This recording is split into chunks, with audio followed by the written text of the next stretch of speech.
Humanly impossible बात है कि आप सारे 6 के 6 पेपर बिल्कुल प्रतिबिंब जैसे होता है ना, दर्पण का प्रतिबिंब वैसे बना दो, नहीं बन सकते। एक ये ह्यूमन टेंडेंसी होती है कि थोड़ा बहुत बदलाव रह जाता है।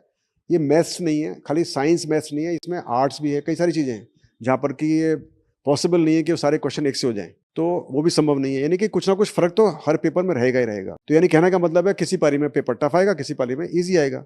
लेकिन किस हिस्से में ईज़ी पेपर आएगा, किसके हिस्से में टफ़ पेपर आएगा, ये एक किस्मत की बात होती है।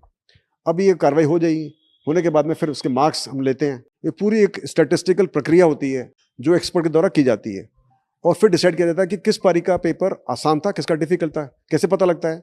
हम उस पारी का उसका मीन निकालते हैं, एवरेज निकालते हैं और उसमें स्टैंडर्ड डेविएशन निकालते हैं। उसके आधार पर पता पड़ता है कि किस पारी का पेपर आसान था, किसका टफ़। जिसका पेपर का पारी का पेपर आसान होगा, वहाँ पे ज़्यादा औसत आएगा, जहाँ पर टफ़ होगा, वहाँ कम आएगा।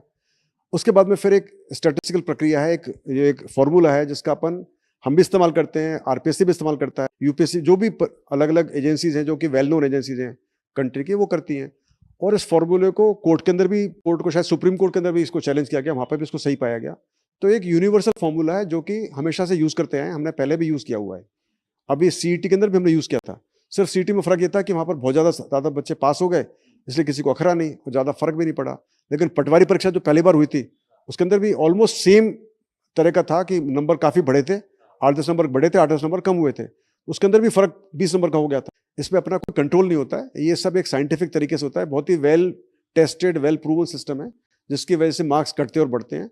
तो जिस पारी का पेपर आसान होता है, वहाँ के उनके बच्चों के मार्क्स कम होते हैं। जिस पारी का पेपर डिफिकल्ट होता है, उस पारी के बच्चों के मार्क्स जुड़ते हैं। तो उस हिसाब से पूरी कार्रवाई की गई, उसके आधार पर फिर रिजल्ट बनाया गया है।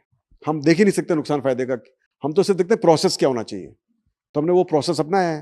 अब उसके बाद में किसका सिलेक्शन हो रहा है, किसका नहीं हो रहा, हमने चेक भी नहीं किया अभी तक। ना हम चेक कर पाते हैं, ना हमको चेक करना चाहिए, क्योंकि ये प्रोसेस है। हम ये थोड़ी कि मान लो ज़्यादा बच्चे सेलेक्ट हो तो हम चेंज कर दें प्रोसेस को। वो कोई सिस्टम नहीं, जो फॉर्मूला बना है उसको यूज़ करना पड़ेगा। अपनी मर्जी से हम नया फॉर्मूला नहीं बना सकते।